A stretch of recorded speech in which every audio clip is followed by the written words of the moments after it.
लाल यादव में का तार लोग खासियत दिखेला? अरे खाली ब्रांडेड को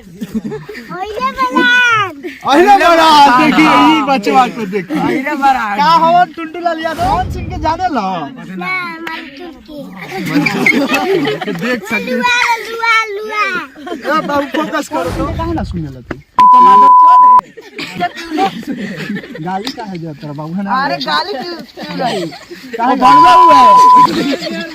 हां पावर स्टार है हम झाट का बाहर है कैसा बाहर का गोली पर यादव का खेसारी लाल के फैन है। अच्छा नाम का पड़ता है?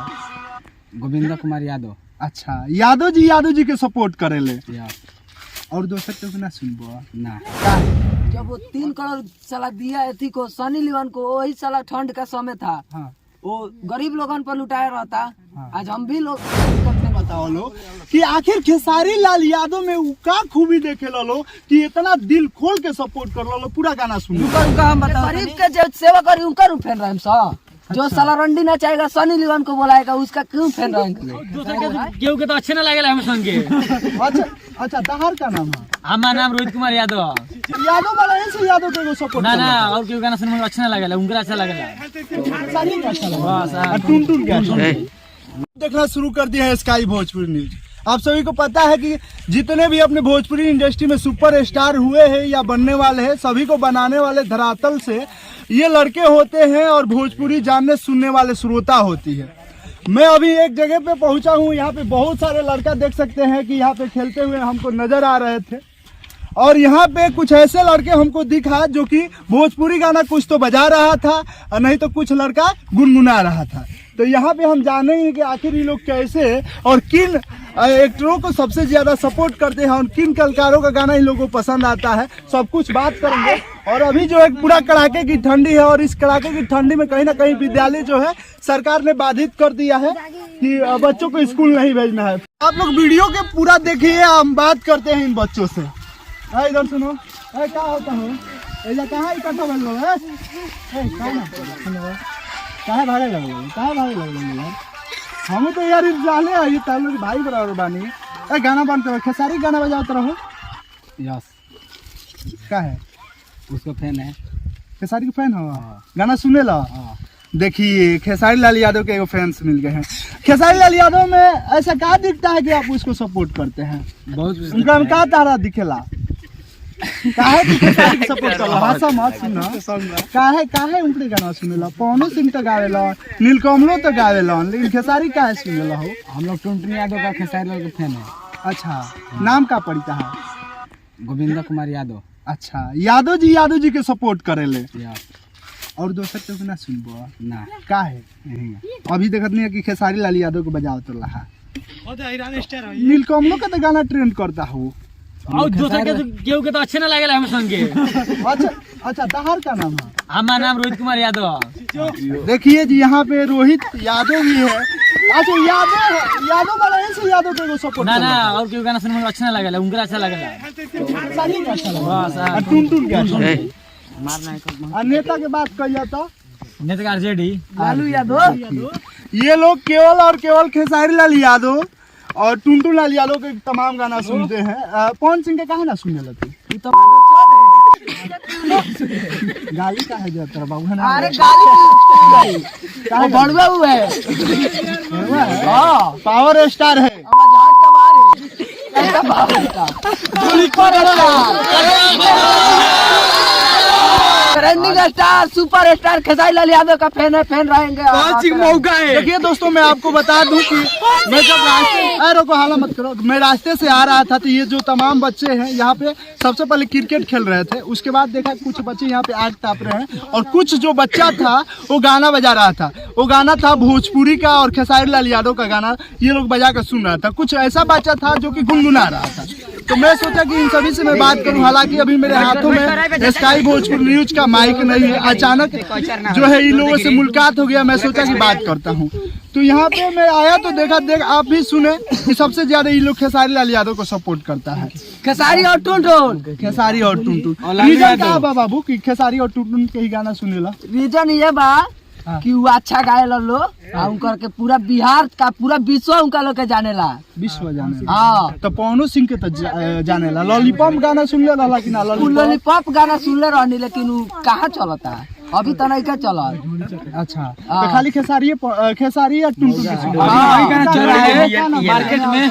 हरेश कुमार देखिए इनका पहनावा, ठंडी से बच के रहना है। अभी जो विद्यालय बंद है और इतना ज्यादा ये ठंडी पड़ रहा है जिसकी वजह से कहीं ना कहीं सरकार बाधित कर दी है। उसके बाद भी ये लड़का, सरकार भले बाधित कर दी, विद्यालय बंद कर दी, लेकिन ये लड़का माने वाला नहीं खसा।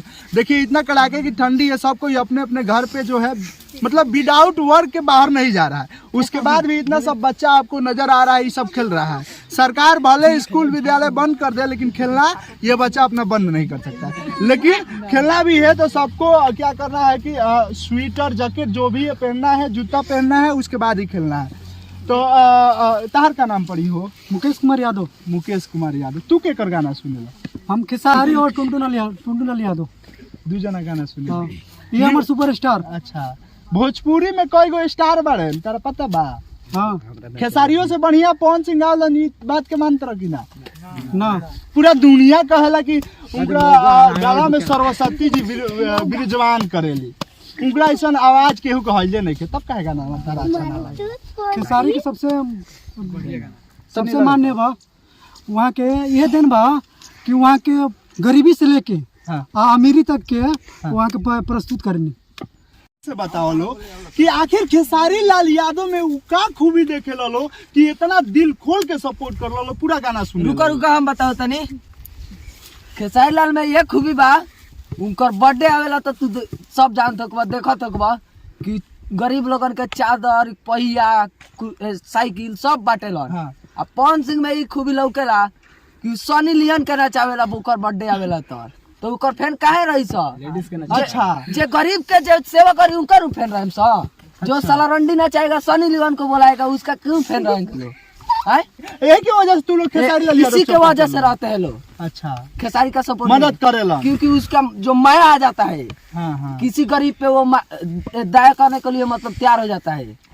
खेसारी लाल यादव का जब भी बर्थडे आता है तो गरीब के बीच में जाते हैं, व्हील चेयर बांटते हैं। अभी ठंडी का मौसम है तो धरातल पर जाकर देखते हैं, तमाम जो फेस्टिवल आता है उस पे कहीं ना कहीं जाकर पैसा बांटते हैं, मिठाइयाँ बांटते हैं। खेसारी लाल यादव जी का ये तो खूबियाँ है।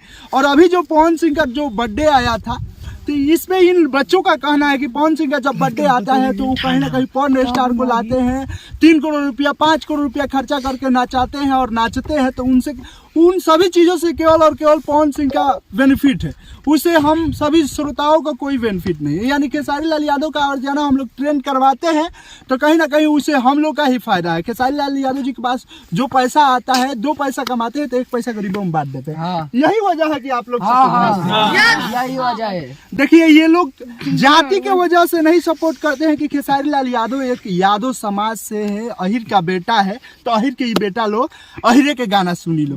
अच्छा ये बताओ लो, और जो पवन सिंह आज से गरीबन के मदद करे लगा तरन, गरीब के बीच में जाता रहन, पैसा देता रहन, सपोर्ट करता रहता है लोग के, तब तू लोग पवन सिंह का गाना सुनबल हो। कहीं ना कहीं लोग गाना सुनता है तब भोजपुरी के, चाहे खेसारी लाल यादव हो या पवन सिंह हो, चाहे तमाम स्टार, ये लोग सुनते हैं तभी उन लोग का गाना ट्रेंडिंग में रहता है। सुनिए पहले सुनिए। हाँ। जब वो 3 करोड़ साला दिया थी को सनी लियोन को, वही साला ठंड का समय था। हाँ। वो गरीब लोगन पर लुटाया रहता। हाँ। आज हम भी लोग उनका फैन होते हैं। ये बात बच्चा सही बोलता है। सही बात है। गाना सुनबो लो ऑन कैमरा ये वाला कर लो कि और पवन सिंह धरातल पे उतरत रहे, जे खेसारी लाल यादव गरीब के मदद कर लो, गरीब के सेवा करो, गाना सुनम इंसानियत के नाते धरातल पे आए, गरीब लोगों का मदद करे, उसके बाद से ये लोग उनका गाना जरूर सुनेंगे। सुन छोटका बच्चा है ना होता है। अच्छा खेसारी लाल यादव के गाना दिन भर में कई गो तू सुन ले? 10-15 बोले 10-15 गाना सुन लेला। अच्छा अभी उनको गाना कौन ट्रेंड करता बता सकत रहो? अभी कौन गाना उनको आइल बा जोन की कमर की कमाई के गाना बता कुछ सुना देबो? हां गा देबो का बा? चलो तनी गा के सुना दे। ए गाना सुनेला कमर के कमाई खा के हो गइलू राजा। हाँ हाँ गाना कोई बेर सुनला है गाना तो बहुत टुंडू लाल यादव में का तार लोग की खासियत दिखेला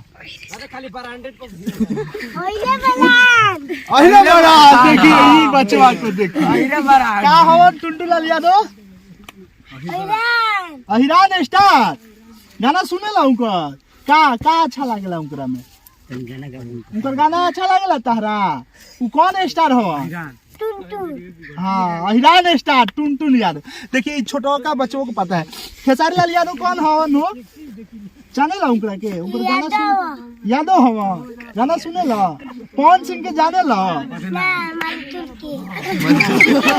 देख सकते बाबू फोकस करो तो है ना खेसारी लाल यादव जाने ला हाँ तन जोर से बोला जाने ला खेसारी टुंटू लाल यादव के ये लोग का करेला लो पवन सिंह के जाने ला काहे ना जाने ला वो गाना गावे ला